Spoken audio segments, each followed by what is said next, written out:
Two related things, Taylor. One, you threw a curveball late first quarter with the Ja, Tyus, Dez, Luke all together. Was that something that you had planned from the jump to get to? And then related, what can you tell us about Luke's shoulder situation?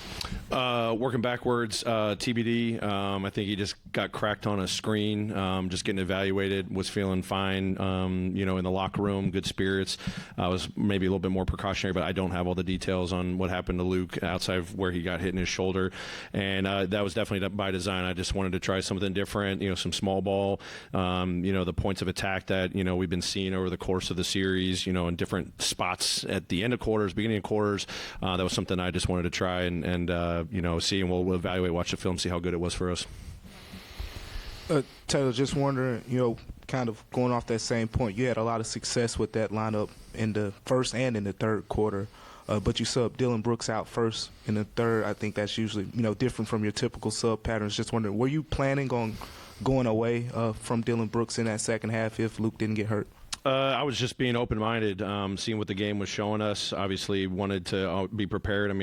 Obviously, it was a win-or-go-home situation. Just wanted to try different things. Obviously, DB came back in the fourth quarter, and just having Luke out there with Dez, those two guys on the floor together have been really good for us. And obviously, if Luke doesn't get that stinger, who knows what happened in the fourth quarter. Too hard to tell. It was just going to be a matter of just kind of reading the situation, reading where we were at. They obviously think Russell went on some crazy run to start the third quarter, so obviously we knew we had to counter. So that was just kind of my gut call.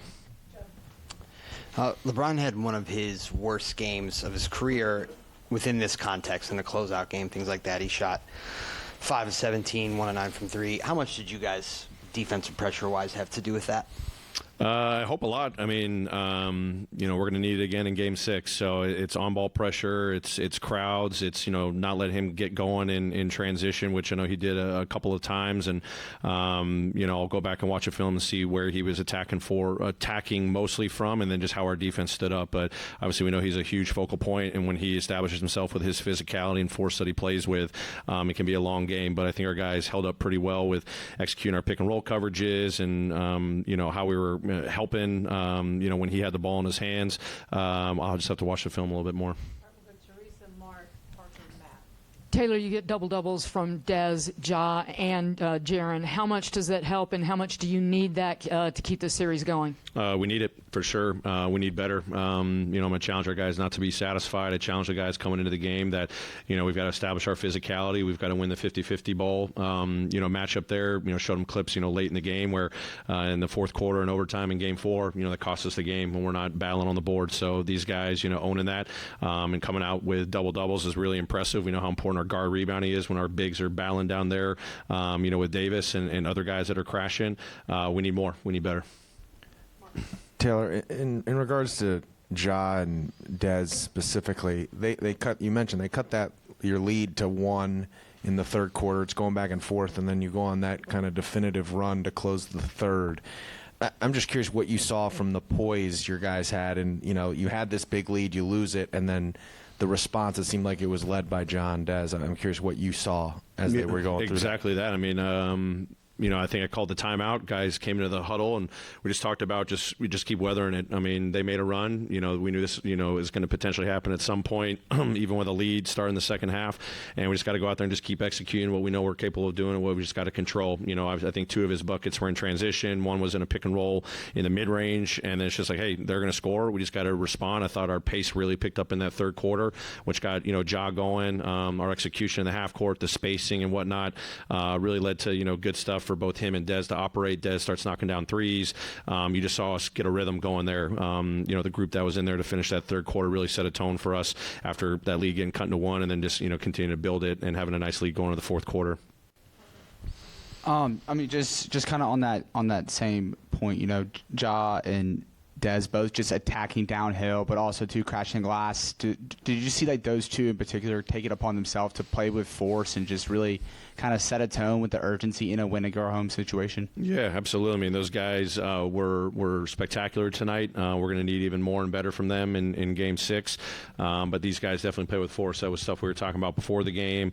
Every time out, in our play calls and what we were talking about, game plan-wise offensively, how we wanted to attack, it's establishing force and downhill attacks. And and then creating ball movement and advantages on the second side with that. But those guys were great. Obviously, they made their adjustments. The Lakers, Keenan on Dez a little bit more. I thought the ball movement was really good.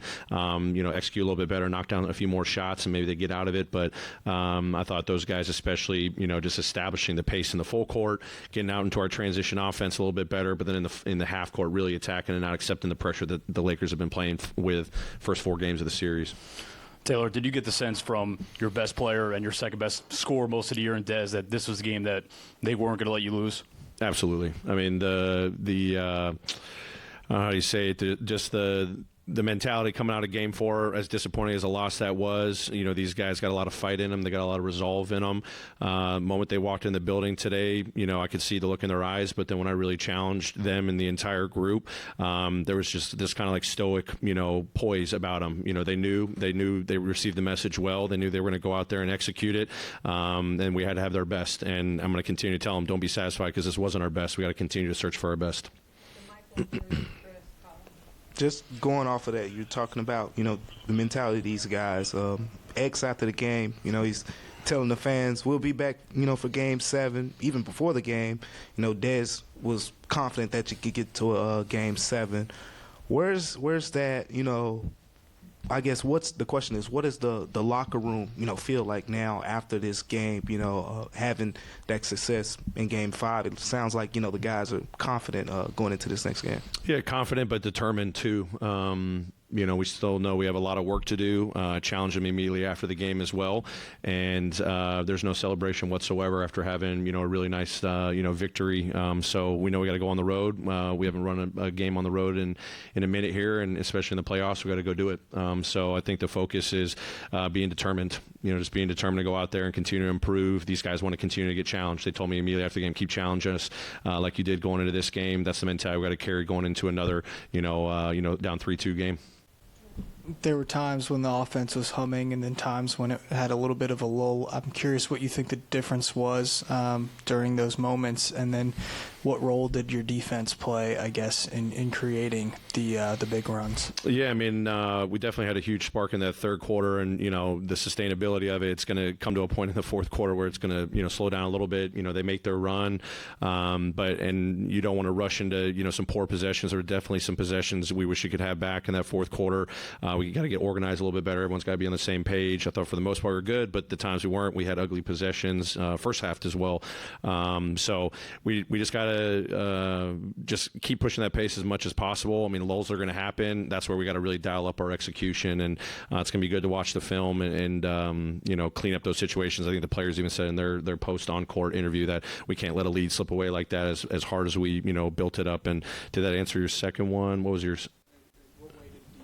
Yeah.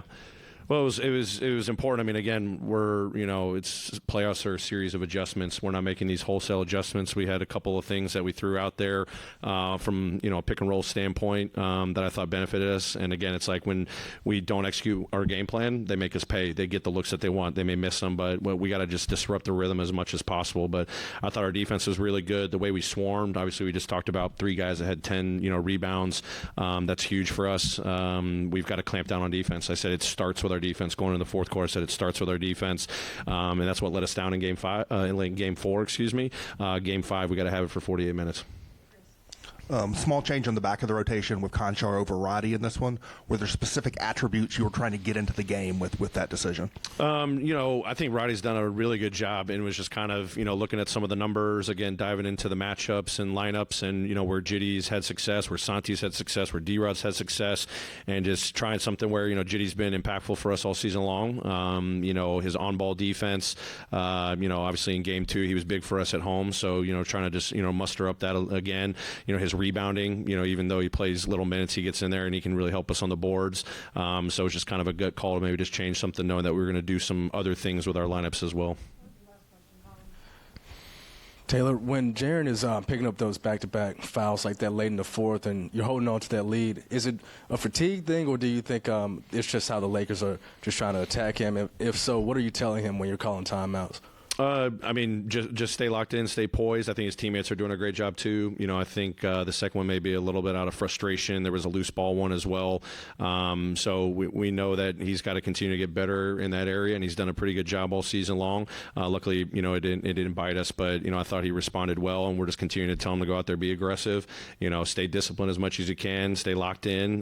Whatever happens, just get to the next play. And I thought for the most part, over the course of the game, he did a really good job of that. Great, thanks everyone.